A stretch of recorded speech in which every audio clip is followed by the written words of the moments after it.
Here's what 5 founders told me about their leadership principles. But before we get into it, I wanted to take a moment to reflect. Over the last year, I've had the pleasure of interviewing a number of founders and thought leaders on Chaos to Clarity, all of which shared invaluable knowledge and expertise on what it's like to found, run, and scale a tech company. As we move into season 2 of the podcast, which will be focused on seed and Series A startup founders, I wanted to create a quick recap of what we spoke about over the last year. So without further ado, here's what 5 founders had to say about their leadership principles.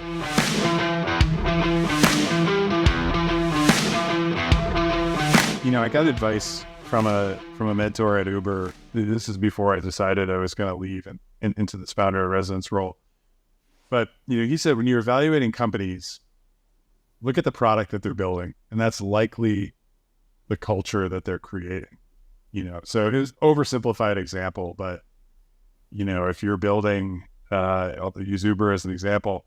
If you're building a low margin, highly competitive, sort of cutthroat, rise up against the incumbent of taxi type of product, your culture is going to feel that way too. Whereas, if you're a meditation app, probably going to be the opposite.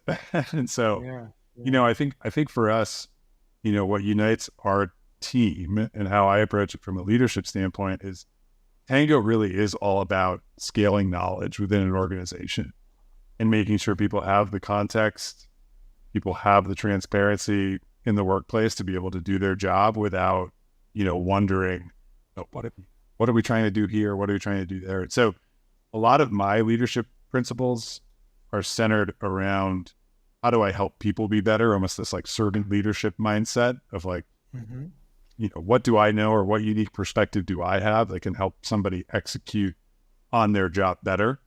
And then also, we approach things with full transparency. I mean, we copy team at tango.us on our investor updates every single month. We obviously have our board meeting amongst a small group, but then at the all hands that immediately follows the board meeting, share the deck. We talk through what the feedback was. And that level of transparency in my mind helps people have all that context such that if they're in this position of being on an island, having to make a decision, they have the same data points that everybody else has. So that's the culture that we've tried to build. And that's, where I've come at it from a leadership standpoint.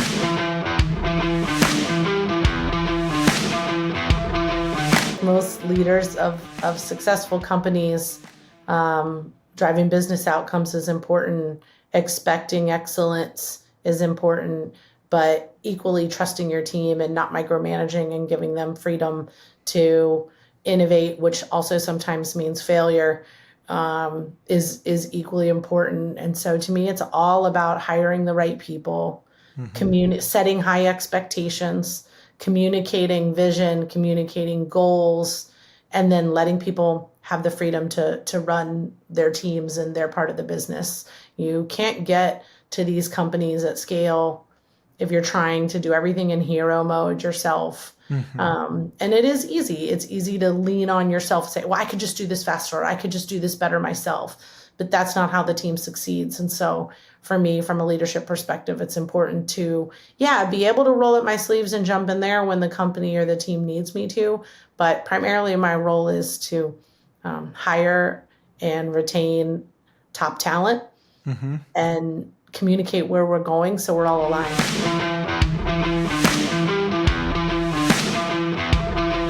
There are going to be certain things that are not going to be perfect, but it's important that you enable others to do to the best of their ability. That starts with hiring people that you can trust and you can look away.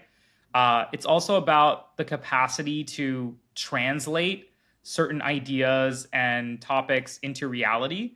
And I think the best leaders are the ones that can, if required, get into the roots and have the respect of the team because they know what they're talking about. They're not talking about high-level metrics or being hand-wavy, but they can actually talk the talk. The most important skill I've learned is to detect BS, whether it's from customer interviews or recruiting interviews, or even people that want a piece of your time, right? Like vendors that you're dealing with. just get really good at understanding where you align with someone and what does that mean in terms of, are they saying actually what they're saying, or is there something more to it? So reading people.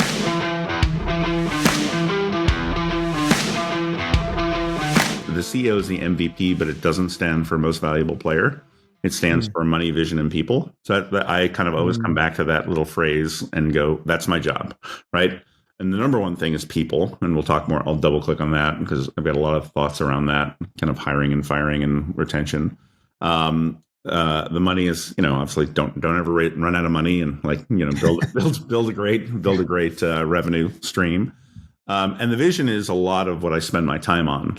And I think that my general philosophy is be kind of firm on the end state, but be flexible on the path. The people side is really, we can spend more than a half an hour we have left talking about that. But there's kind of three principles I've come up with over time. On hiring, I have what I call the awesome test. And I've tried everything. When you hire people, I've said okay, thumbs up or thumbs down, scale of 1 to 5, 1 to 10, whatever. And all of those things tended to get me B and C players because people are fundamentally, don't like to criticize, other people. They're like, he seemed nice, or I enjoyed their conversation. Their voice goes up an octave or two. And what we do now is our hiring process is about fast process with good feedback. So we generally do a phone screen, and then we try to do all our interviews on one day. And then we say that evening, you've either passed or not passed. So we get back to the person the same day. And then the final step is everybody has to give, if you're customer facing, you have to give a presentation. And it can be on whatever you want, but oftentimes, if you're sales, marketing, or customer success, it's your current or your previous company. And that's really just saying how do you do in communication, and how do you do if we throw you curveball questions? And we've actually weeded out some amazing people who have gone on to really successful careers in that process, but just wasn't a fit for us. Because after that meeting, we go offline and we say, okay, I would look you in the eye in a Zoom call and say, was that person amazing? And if you can't go hell yes, we got to go get that person in, we just move on. Right.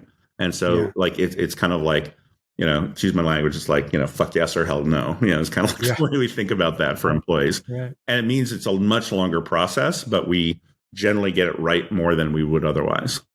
Now, you don't always get it right. So the second test is, I stole from Netflix, which is called the keeper test, where you just think about the people on your team. And if anybody on that team was coming to you tomorrow and said, hey, I'm leaving for an equivalent position, would you fight to keep them? And if the answer is no, you should actually start managing them out now, right? You've got the wrong fit. You're just satisficing, not optimizing. And if the answer is yes, oh shit, that would be terrible. You think about, is there anything you would do in that case? Would you give them more responsibility, more salary, more stock, more bigger title? And just do it now, right? Just kind of make that happen. Don't let it ever get to that place. And then the final one is just the fun test. And so what I like to do is just randomly ask people when we're face to face or on a Zoom call, are you having fun? I found people are incredibly bad at lying about that, right? They're just so if they pause and be like, nah, if there's a hesitation or their voice goes up again, there's a problem. Let me go dig into that.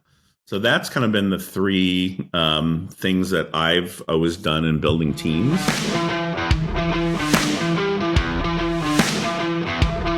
So the foundational thing for me is that I try and be present in the, if I'm having a conversation, I try to be present, right? That's something that, that's missing in a lot of conversations. I don't know if this is a good answer. I'm trying to rewind that back, but I didn't think about it. But again, if I really think about it, let me think. I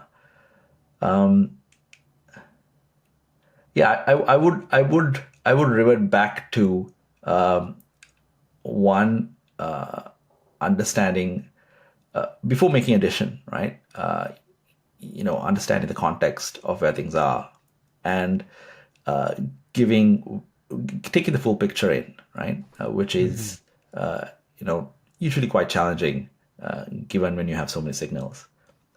and bringing in this factor of, so the other thing that we, as a company value and on a personal basis that I do is I try and give the benefit of the doubt to each and every person, even if that person was wrong yesterday, right? So by putting yourself out there and putting that sort of faith in the other person to be doing the right thing, to have the right judgment, to make the right call on this thing, or to be a good person, right?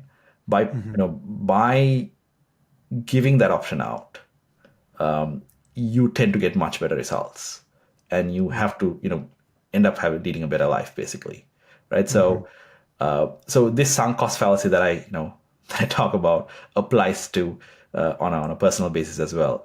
I don't really care about what you did yesterday, but I expect that you're going to do the right thing today. I think that basically drives me a lot as a person.